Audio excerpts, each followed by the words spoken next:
Yo, what's up guys? Waffle here, and today we're going to do another creepypasta, but we're going to do this one just a little bit differently. This one's called Super Mario 64 Mirror Image. I choose this one because I can relate. I really love the game Super Mario 64, and I can relate to some of the things I'll tell you after I'm done reading, but let's go. This one's somewhat cheesy at some points, but don't mind it. Other than that, it's a really good one, so hope you guys enjoy. My dad had collected old Nintendo games growing up. When I was 5 or so, he passed them on to me. Excited, I went through the games and played most of them, the ones I could handle anyway. Once I got through all the NES games and the SNES games, it was Nintendo 64's turn. The first game I pulled out was Glover. I played this for a little bit, but it seemed to be too challenging for me and I gave up rather quickly. Then I came across a game called Super Mario 64. Note, this is the first time I ever saw the game, and soon it would be my most favorite game ever made. I was in love with this game, and for starting, that was really saying something. The cartridge was a little wear and tear, but nothing noticeable. I popped it in and started playing. The game played great, only with a few bugs and glitches, which is common for N64 games. I played for about 2 weeks, making it past the first 2 Bowsers. I moved on to the 3rd floor. My dad informed me that this was the last floor, that I would beat the game soon. I was so excited. I finally get to beat my first video game. I played most of the levels on the 3rd floor until I got to the room with all the mirrors in the hidden level called Snowman's Land in the wall on the left. I was curious to see Lakutu was following Mario, since I don't know the knowledge to reading the opening. I sat there and stared at the Lakutu for a disturbing amount of time. I waited and waited. To this day I don't know why I stared for so long, waiting for something to happen. As I finally gave up, I ran to the painting to finish a couple of stars. However, after finishing each star, you'd always be shot back out of the painting into the same room as before. Each time after getting the stars, I would just sit there staring at Lakutu, waiting in agony for something that would never come. One time, while staring Lakutu down, my older brother walked in, curious of what I was doing. After a few minutes, he was anxious and he just grabbed my controller. I snatched it back and yelled, "No!" Being a little shocked, he left the room. I knew that I had played too much and I needed to take a break. The same night, I'd come back to play the game again. Again, staring Lakutu down.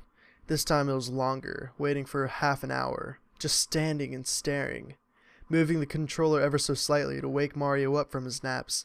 Then finally, after days of torment, I saw something. A faint whiteness behind Mario and Lakutu appeared. At first, I thought it was just me, and then I stared, and then it started to form into a Boo. Specifically, the one in the courtyard. The one you had to stomp to get the Big Boo's haunt.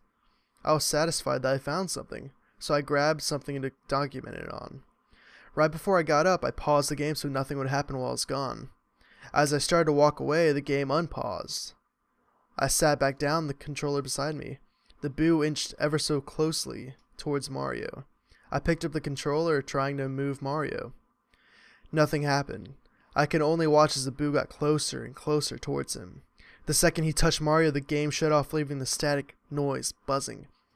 Right before the game turned off, I heard a faint woman's scream. I still have the game cartridge, and sometimes I try to reenact what happened that night. I have no success, of course. The phenomenon was scary, and ever since then, I've always had trouble walking into the room with the mirrors. Alright, that was it. I hope you guys really enjoyed that. And the reason I said I could connect to it is I remember playing the game when I was little. And I would always go to this mirror room and just sit there. Literally the same thing he did, except I never saw anything. I didn't hear any woman screaming. I just sat there and tried to find something. Try to see what would happen. I don't know. It was really mind-boggling. And I just wanted to know what would happen. And nothing ever did for me. Maybe if I would have sat longer, this would have happened. I doubt that though. But some of the really cheesy things in this game is... the woman screaming. That's the biggest one that shot out at me, you know? Or the part where he says this is the first game I'll ever beat, and he talked about beating the other games on the SNES and the SNES and the NES games. But whatever. Other than that, it was overall a pretty good pasta. No skeletons, no killers, no blood. Just cheesy woman screaming, but other than that, it was such a great... It was just a little thing, a little bugging. Other than that, it was pretty good. Thank you guys for watching, and tell me other ones you guys want me to review.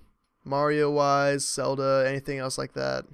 I'm down for what you guys want to have me narrate for you guys. Thank you guys for watching, and I'm out.